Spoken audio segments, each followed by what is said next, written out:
2026 iregereje. Wa mwaka watekerezaga ko nuwugeramo uzaba ufite ubukungu buhambaye, uzaba ufite ubuzima butandukanye, uzaba ubayeho ubuzima butandukanye n'ubwo watekerezaga kuzabaho. Ibi ngibi se byaba byaragezweho cyangwa ntibyagezweho? Niba wifuza rero ko uyu mwaka wa 2026 ubamo intsinzi, ubamo ubuzima butandukanye, ugomba kumenya ibi bintu bitatu. Ni ibintu abantu benshi batamenya, ni ibintu abantu benshi birengagiza, nyamara niryo pfundo ryo gutsinda.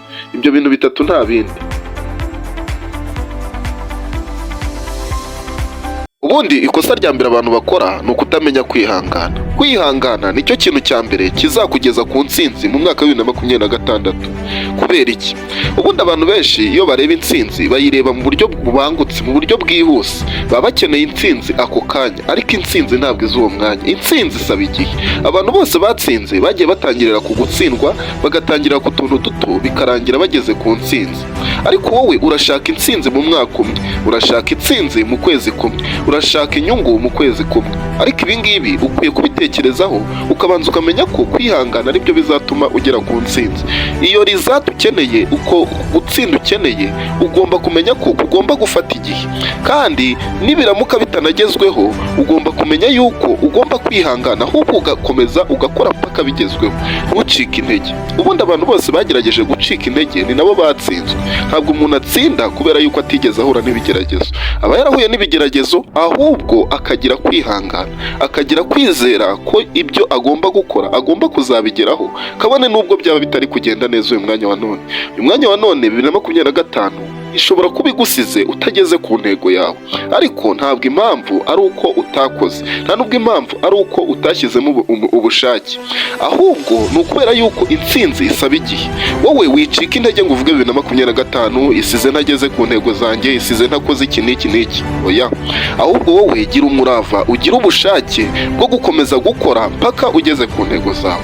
Uyu mwaka wa 2026 ndanagusaba yuko ugomba gukomeza intego zawe zo kugera ku cyo wifuza kugeraho, atari ukubera yuko ari ukugutera imbaraga gusa. Oya, ahubwo kuko nzi neza yuko nta muntu ujya utsinda atabanje kunyura mu bigeragezo, nta muntu utsinda ku ntambwe ya mbere. Buriya umuntu wese watsinze, nugerageza kureba abantu muziranye bageze ku byo wifuza kugeraho, nawe uzababaze neza, uzasanga barabanje guhura n'ibigeragezo, barabanje guhura n'ibintu bibaca intege, bakabona bacika intege, babivamo.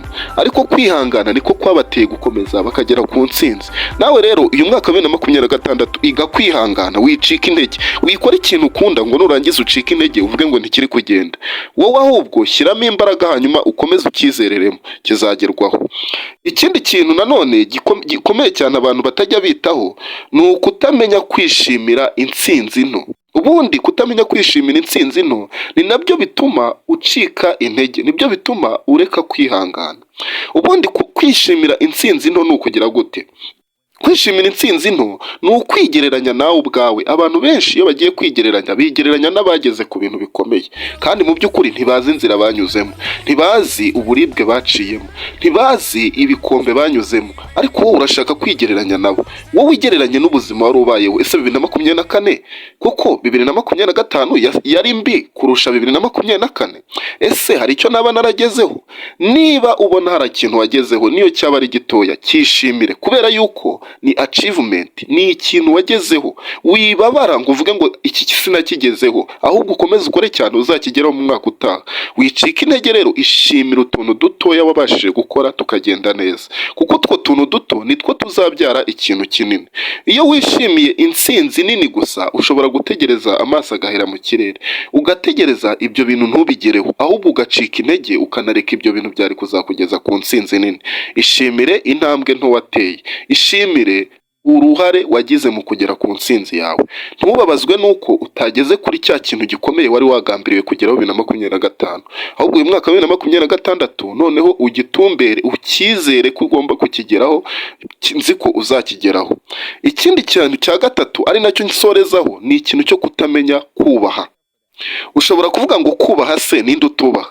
Abantu benshi iyo bagiye kubaha usanga bagira ibyiciro bubahamo abantu, ukavuga ngo uyu nguyu ndamwubaha kuko ampa akazi, uyu ndamwubaha kubera yuko ni boss, uyu ndamwubaha kubera yuko turaziranye twariganye. Ariko niba ushaka kugera ku ntsinzi 2026 ugomba kumenya kubaha abantu bose. Kubera iki nkubwira ibi bintu? Ntabwo abantu batugirira neza ari abantu twebwe twatekerezaga ko bazatugirira neza, oya, ahubwo ni abantu wowe watekerezaga ko nta n'ahantu muzongera guhurira, ahubwo ni abantu watekerezaga yuko nta n'ikintu bavuze imbere yawe. Buriya abantu bakomeye akenshi usanga utabasha no kubareba ngo bamenye, bicisha bugufi. Rero wowe ugiye kubaha ukubaha ba bantu biyemera, ba bantu bagaragaza abo bari bo, bizatuma wirengagiza ba bantu bazakugira umumaro hazaza. Uyu mwaka wa 2026 ubaha buri muntu wese kuko ntuzi icyo azakumarira. Ashobora kutaba boss wawe ariko akaba umukiriya wawe, ashobora kutaba umuntu w'ingirakamaro uwo mwanya ariko ejo hazaza akazakubera umuntu w'ingirakamaro. Ibi ngibi bizakugeza ku ntsinzi nubasha kubyubaha, nubasha kubyumva. Wowe iga ko buri muntu wese ahari kugira ngo agire icyo akwigisha. Umuntu arahari kugira ngo umwubahe, numwubaha azabashe kukubahisha nawe abashe kukubaha. Ibyo bintu rero nubigeraho, nzi neza yuko 2026 izakugeza ku ntsinzi. Ibyo bintu bitatu twavuze, icya mbere twavuze yuko umuntu agomba kwihangana kabone nubwo ibyo yabashaka bitaba bigezweho uwo mwanya wa none. Icya kabiri ni ukwishimira intsinzi nto umuntu ageraho. Icya gatatu ni ukubaha buri wese kuko ntuzuza kugirira umumaro. Ashobora kugufasha mu kumenyekanisha ibyo ukora, ashobora kugufasha mu kukugurira ibyo ukora. Ibyo ngibyo nubyubaha, nzi neza yuko uzagera ku ntsinzi. Intsinzi iraharanirwa kandi intsinzi itegurwa mu gihe utanabitekereza kuri kuyitegura, mu tuntu duto wowe ukora ariko tugenda tukagira ingaruka ku ntsinzi yawe y'ahazaza. 2026 nkwifurije intsinzi, nkwifurije kugera ku byiza. Sawa, turi kumwe.